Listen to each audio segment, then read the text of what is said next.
before my time is done. Show me what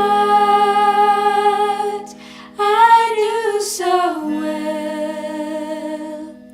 Show me how I used to tell. First of all, you should introduce yourselves for people who can see you and don't know who you are. So feel free to do it however you like.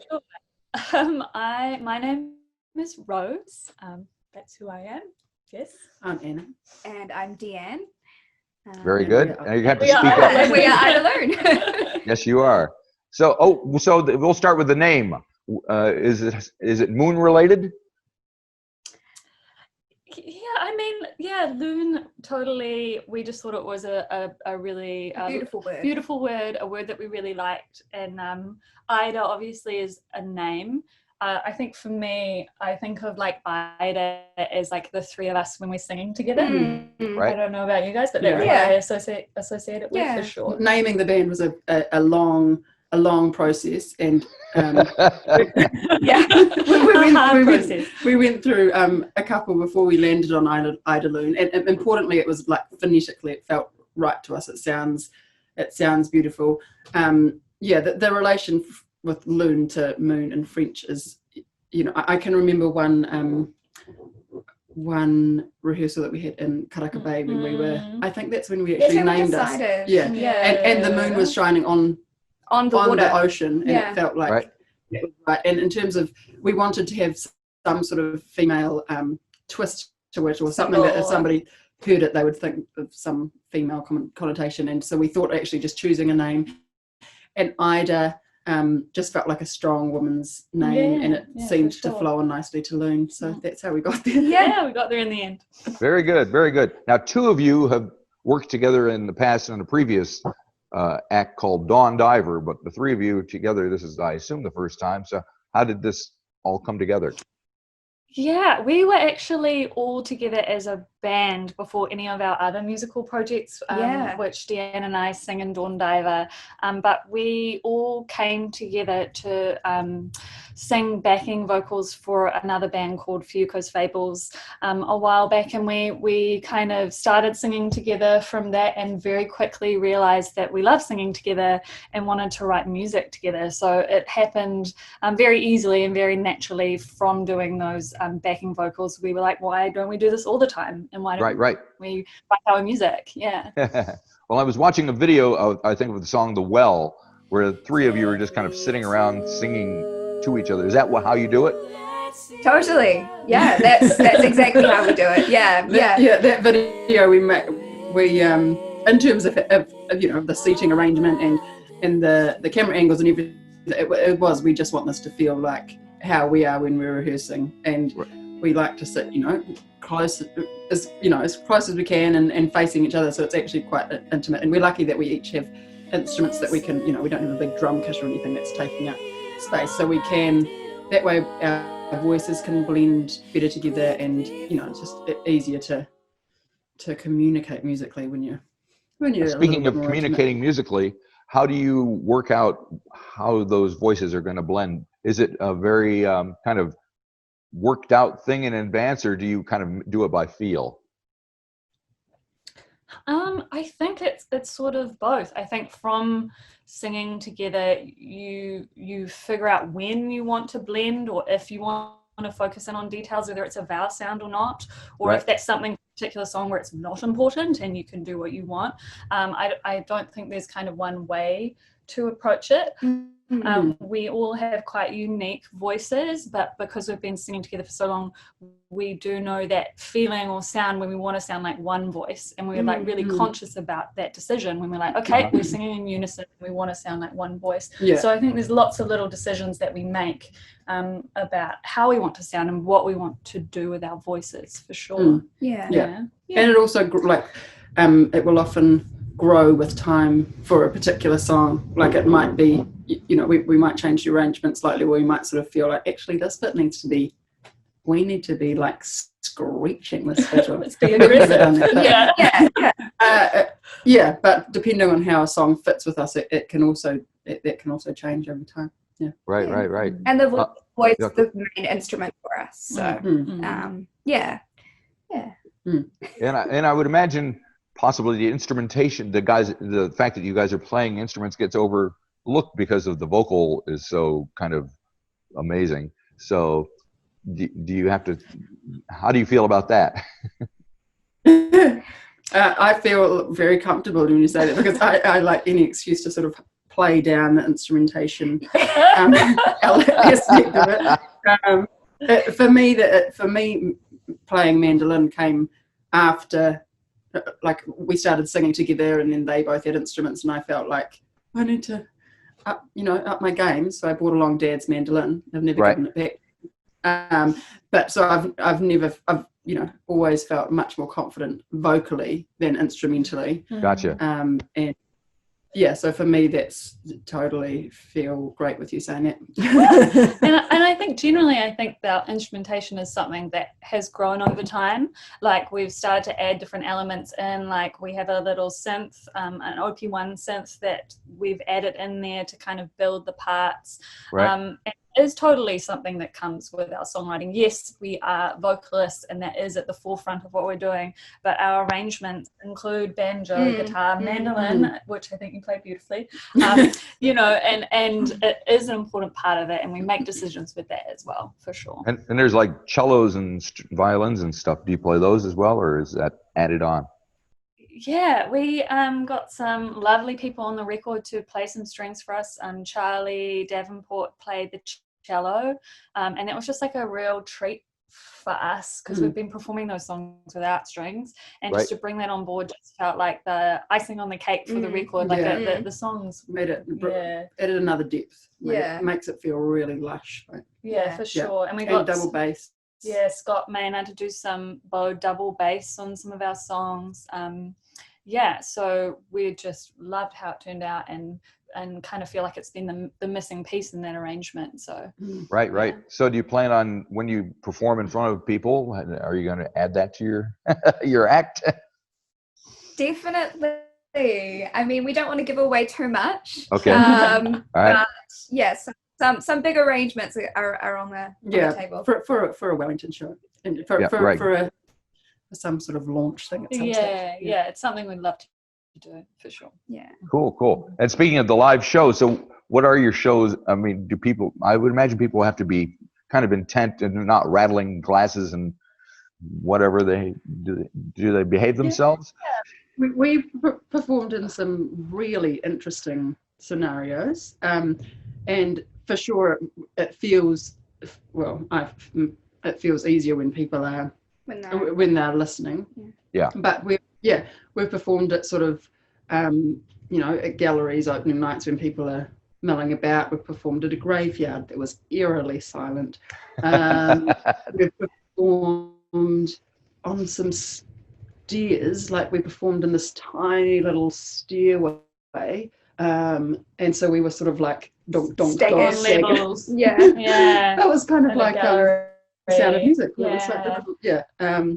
We performed behind a wall in that same and that wasn't working, so we moved to the stairs.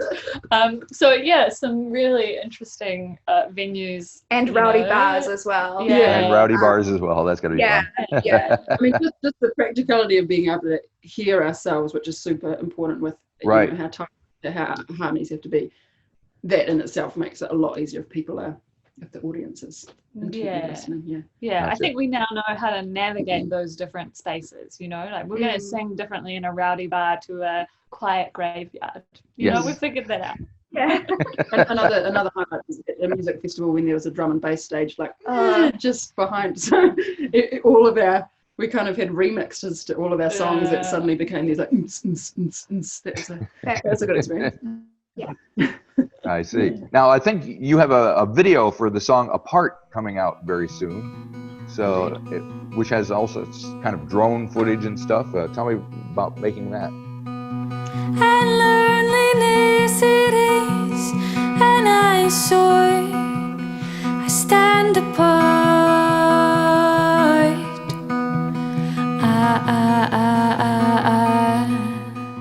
Yeah, we made that with who's just a super talented videographer, and we just went very early in the morning to Red Rocks and got some really beautiful shots. And we were really lucky with the day that was picked, because the light and the time. I mean, we chose the morning to do that specifically because that's when the light was going to be hitting us in the right direction. But we were lucky with the weather that it kind of. It wasn't rainy. It wasn't rainy. It held out. It was because it was during winter, I think, that we filmed it. It was chilly. Yeah. Mm-hmm. Yeah. It was it was fun. It was good fun. It felt really it felt it was a fun. I think I imagined it was going to be probably a stressful process and waiting around, but it was a really enjoyable day, and Lillian was awesome. We kind of worked through a plan of what we wanted and the mood and the vibe that we were going for, and on the day it just felt really great, like we were capturing all of that. And I think that totally comes out in the video, so we're it's a pretty magical spot too, so that helps. And we did have we're carrying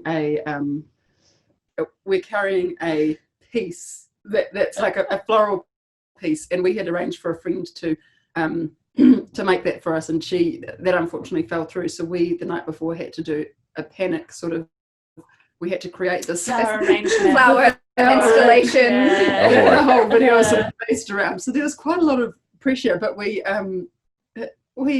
think we did that with grace, and we got there in the end. It made a really late night and a really early morning. Right. So the album is comprised of 10 tracks, which I assume are all originals. Do all of you write together? Do you write separately and bring them to? How does it work? Kind of whoever leads the main vocal on a tune is generally the person who wrote it and brought it to the group, and then we've fleshed it out with instrumentation or harmonies or it happens in a number of ways. Like sometimes that vocal arrangement will just come from singing together. We will just start singing and improvising and working through it, or sometimes someone might bring a really specific arrangement that they've got in their minds that we'll try, that might be tweaked over time as we start to sing together, or people bring different things. But we all sort of equally contribute songs and work through stuff together. And do they change much once you bring them to the rest of the group, and do you kind of alter lyrics or alter melodies, or there's not actually much huge, of that. Not in terms of like lyrics. I mean, something like if it's a little idea, I guess sometimes it develops into a full song, but usually someone will go away and like work on the core song and bring it. Harmonies and things like that will change over time, or we might add things into an arrangement, like a synth part that wasn't there before, or so there'll be little changes, but the core song usually does stay from that person. They've written a song and they've brought it to the group to kind of mess around with and play with. And do you guys have like a common touchstone that you guys kind of come from? Have you listened to like English folk or something along those lines that you kind of well, both Deanne and I studied jazz vocals. Rose studied classical, right? Which I don't think we've ever even had a discussion about jazz artists that we've not really, like, I'll think of Dirty Projectors, their harmonies, and I feel like we all appreciate them, and we can see how that sort of, and what's it called, pocketing, like a different vocal style. So there's some sort of influences that we can pinpoint, but it's not like we have a set genre that we're all like, we're definitely into folk and this, and we want. It's kind of the fact that we've got some things that we all collectively like, and then we each have our own musical taste that makes it a bit unique, I think. But also because we think of the voice as an instrument, right? I think whatever the sound is that we have, that is our instrument, our collective instrument. I don't think we're like studying particular vocalists and trying to emulate a style. I think this is just what we're hearing in our heads. It's come together so naturally, and I think there is a lot of like trust there musically. We can bring ideas and feel safe in that and play with that, and I think we do have similar ideas of sound, or over the years have developed that together, and that's just happened really naturally. We haven't really had to think, oh, so how are we approaching this, or what, like, it's just been a supernatural process. Yeah. And the album was recorded at Anna's farm home, is that right? I wish it was on a farm. That would be so lovely. No, it was at my, it was probably, that might have been family. So. That's what. Yeah, I can't even. I can never read my own writing. I did write. Yeah, it was recorded at my family home, which was, it was up for sale at the time, so it was completely empty. So we had this whole house to ourselves, and the acoustics were favourable. Yeah, and it just meant that we could take our time, and we didn't have time pressure of, you know, paying by the hour or anything. Right. Our equipment there and come in as we liked. And does recording this stuff go fairly quickly, or is it a fairly kind of intricate process that takes time? I think because we're so used to blending, and we still spend a lot of time focusing on that, the blend in our rehearsals. I think recording is kind of effortless in a way. I think we had the time to do it, and it'd definitely be cool to experiment with different ways of recording voice. I think we're really open to that in the future, or whether you're doing it together or doing some individual parts. I think this is our first big moment of like recording and playing around with that, but we totally had the time and the space to do it, and we're super comfy with singing with each other, of course, so that makes a huge difference when you're recording parts. Very good. So now that once the record is out, what happens next? We're kind of free and clear to be able to travel around a little bit at least. So are you going to be gigging and performing? Yeah, we're in the middle of planning a little New Zealand tour, an album release tour, and I think we aspire to go overseas, but when that happens, good luck with that. Yeah, I've changed a little in that area, but for sure. The tour will be happening sometime 2021, early 2021. So dates will be up when we have them ourselves. Right. Well, it's very exciting, and it's very different sounding, you know, from what I normally am exposed to. So, and I think we're getting a lot of that because of, I don't know, all these things are coming out of the woodwork. It's very cool. So it's very nice. So thank you for talking to me. I appreciate it. Hopefully you'll be up in Auckland sometime soon. We'll be able to hear and see you live and in person. Huh? Yeah. I love that. Very cool. Well, have a good day. Thank you, and stay dry. Thank you. Thank you. Thank you so much. See you. Bye. Bye-bye.